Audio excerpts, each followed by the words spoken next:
Good morning. I'd like to start by thanking Capital Link for hosting us as part of its Shipping Master Series podcast. My name is Dan Rodgers. I am a partner at Watson Farley Williams here in New York. And today I will be discussing with Benjamin Wong, Head of Transport and Industrial Invest Hong Kong, about things happening in Hong Kong that I think will be of great interest to our listeners and viewers today. So Benjamin, let's just start up with, tell us a little bit about Invest Hong Kong, what are its primary goals, and how does it envision getting there? All right. We are a government department from Hong Kong, and as its name says, Invest Hong Kong, we would like to bring investment into Hong Kong. So we are on the investment promotion and facilitation side. I am focused on the maritime, actually including also the whole transportation, including maritime. And maritime is a very traditional yet very important sector in Hong Kong. And what we are doing now is that we would like to focus on the cluster, which actually including not only the physical side, but also the intangible side. Now, the aim we have here is actually to make Hong Kong a even better international maritime hub. We have had our success, and actually for the past couple of decades, actually we see very strong competitions. So we would like to renew this focus. And that's why actually we were talking about this year. I was here in New York for, this is my third time already, and the fourth time actually will be in November. So you could see that how much importance that we are putting onto this market. Well, where do you see that principal competition coming from in Asia? Where are the other clusters? Yes, right. Is predominantly from cities or countries starting with S. So that would be Singapore, that would be Shanghai, that could even be Shenzhen. The competition actually, we could look at it from two sides. One is on the physical side. So Shenzhen is predominantly a competition on the physical container throughput. But more importantly, actually, is the competition from Singapore, which it is not really on the throughput, but rather on, for example, in terms of the knowledge-based cluster. And for example, ship owning, ship management, financing, legal, arbitration, insurance, all that.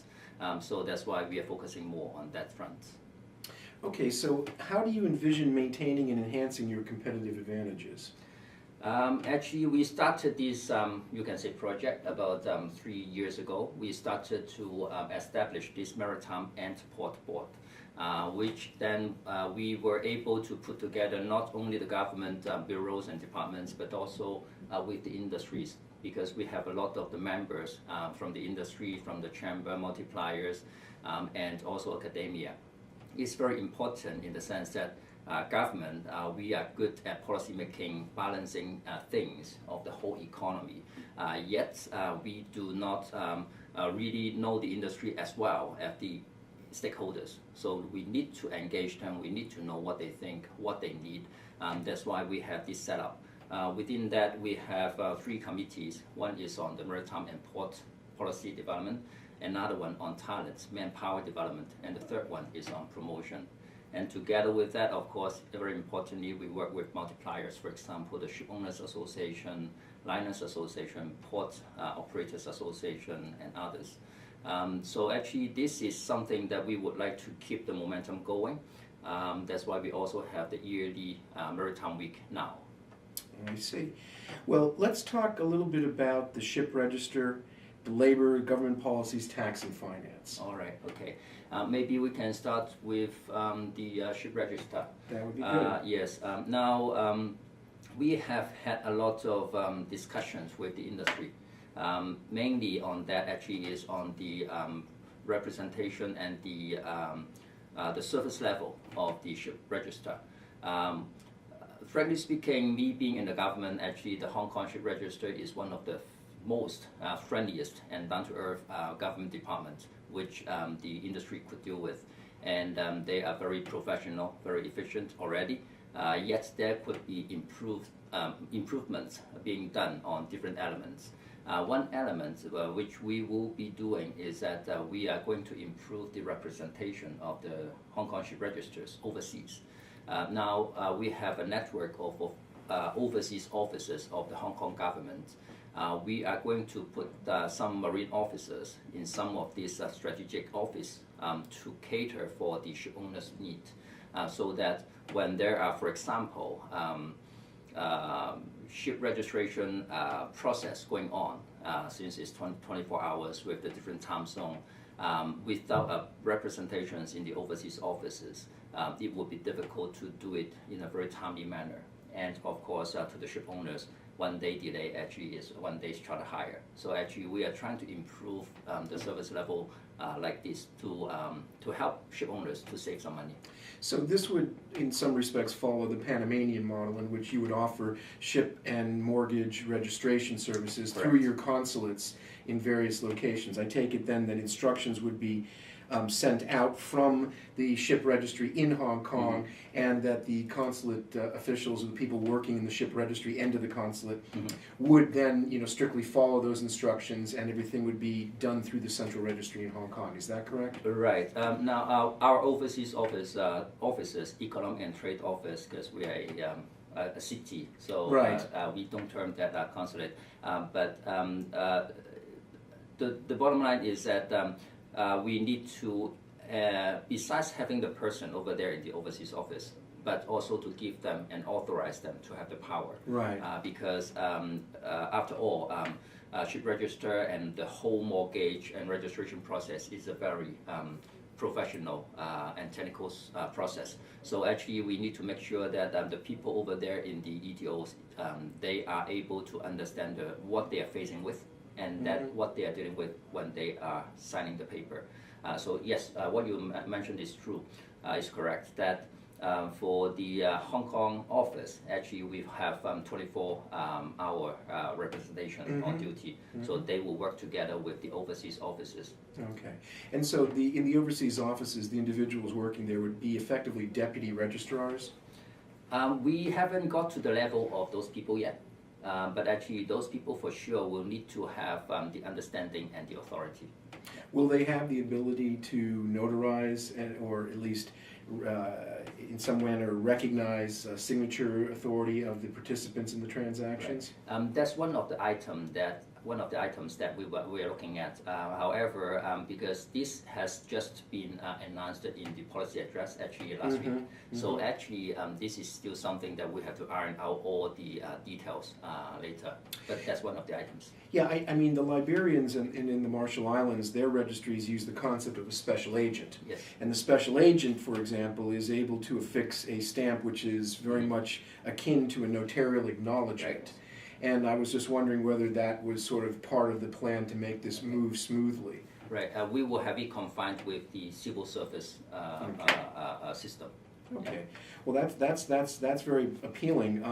Tell me a little bit more about the registry. I mean, I think our listeners and viewers would like to know, is the Hong Kong registry an open registry? What are the requirements to register a ship in Hong Kong? Well, I mean, the registration in Hong Kong actually, as you said, is an open registry.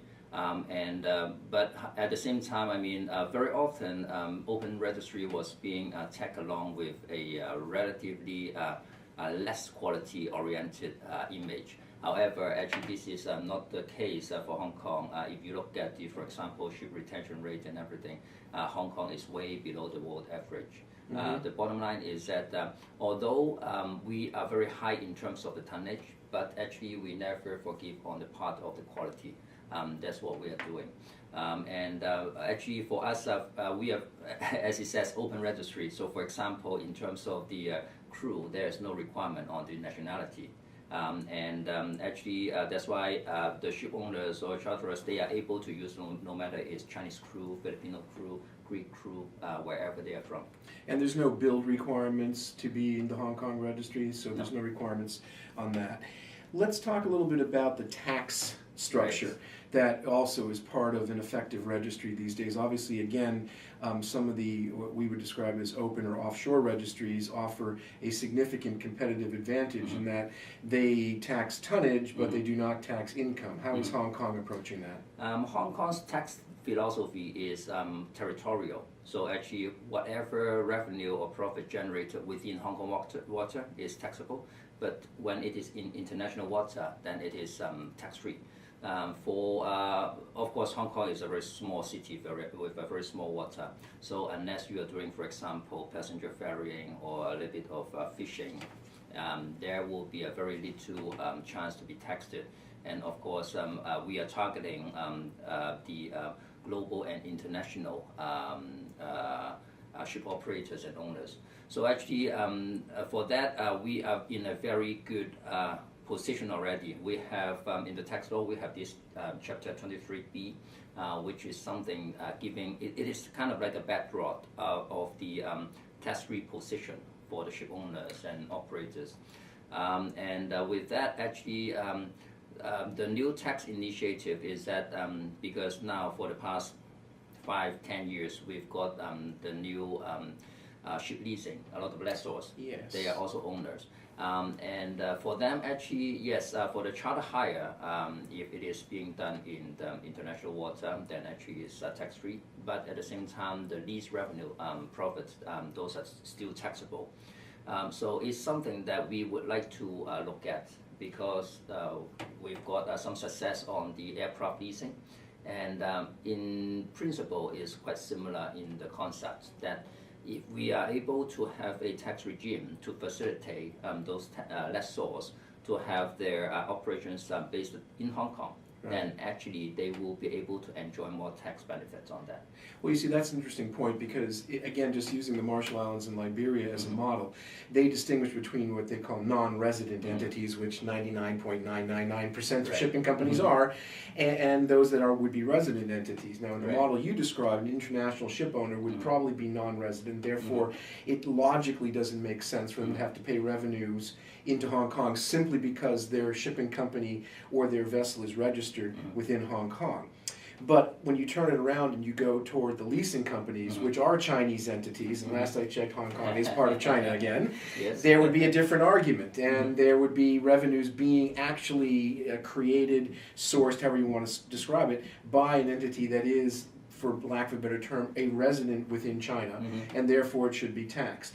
So you envision then creating a separate tax regime to aid them in the tax-driven structures that are Chinese leases. Is that correct?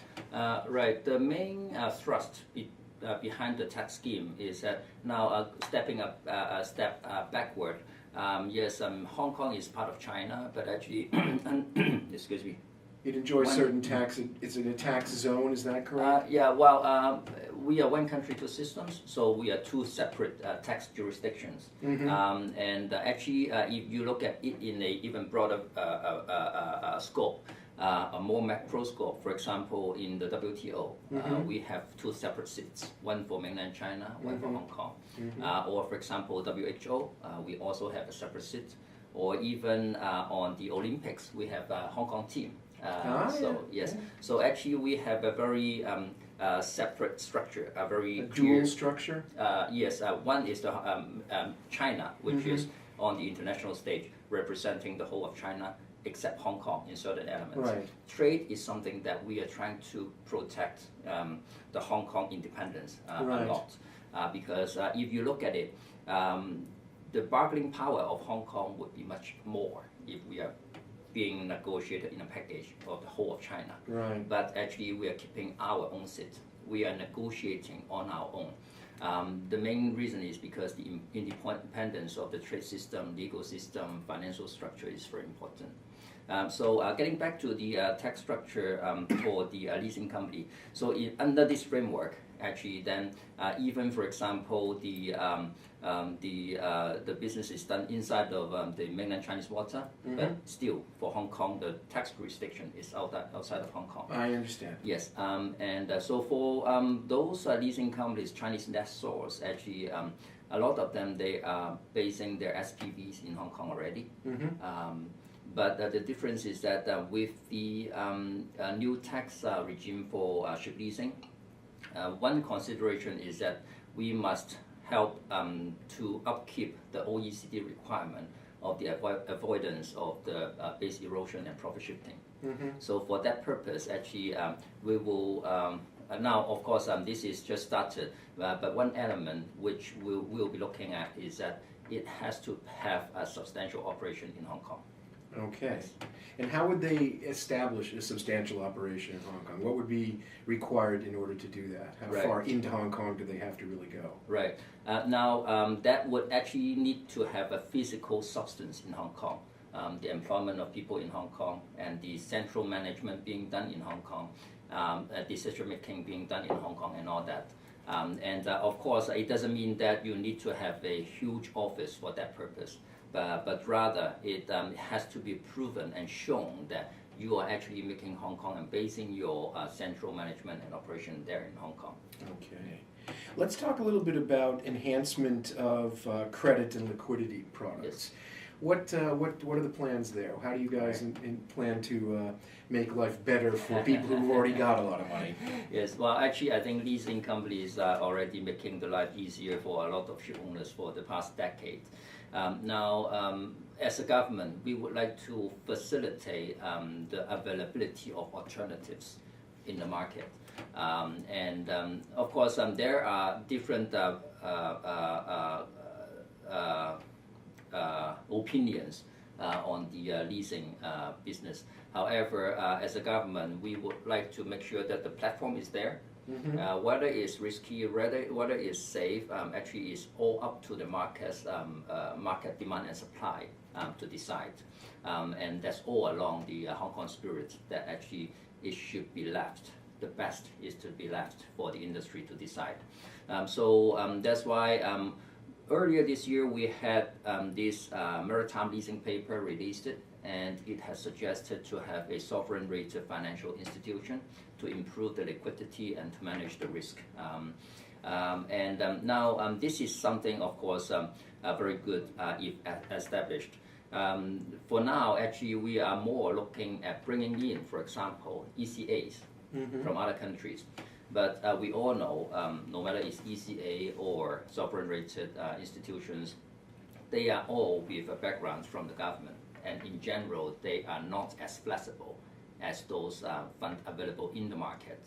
So we are trying to have a balance there. On one hand, ECA, on the other hand, more commercial lessors. So that, again, is about the availability of alternatives in the market for the ship owners, and so that they can choose the one they like. Yeah, that's quite right. I mean, most of the Chinese leasing companies that I think we at Watson Farley act for out of Hong Kong are leasing arms of major Chinese banks. Right. You know, for example, I suppose there would be the major leading banks already have these. Are you talking then about trying to broaden that market into a subcategory of other entities that may not be tied already to the big banks? Correct. Because although a lot of the big banks, they have a presence in Hong Kong already, whether it's Chinese or overseas. But very often, even though, as I mentioned earlier, even if they have already using Hong Kong as a platform for the SPV, but very often it's being used limited to that, without a physical presence or without a actual presence in Hong Kong. So we would like to bring those over, because that's part of the talent development. Now, Hong Kong has a very strong financial platform already, and the leasing element actually is something that we believe that we can grow that a lot, no matter it's for ship leasing or aircraft leasing. And the expertise of that, actually, we would like to make it make Hong Kong a center of excellence for the ship leasing and aircraft leasing, because most of those bank-backed lessors, actually, they have both elements, and it makes sense for them to have that here in Hong Kong. Okay, let's talk a little bit about increasing the participation of Hong Kong in international industry bodies, and perhaps upgrading the Hong Kong Maritime and Port Board, or creating a centralized maritime office. Yes. Now, there was a very strong suggestions from the industry that the Maritime and Port Board should be upgraded into a statutory body.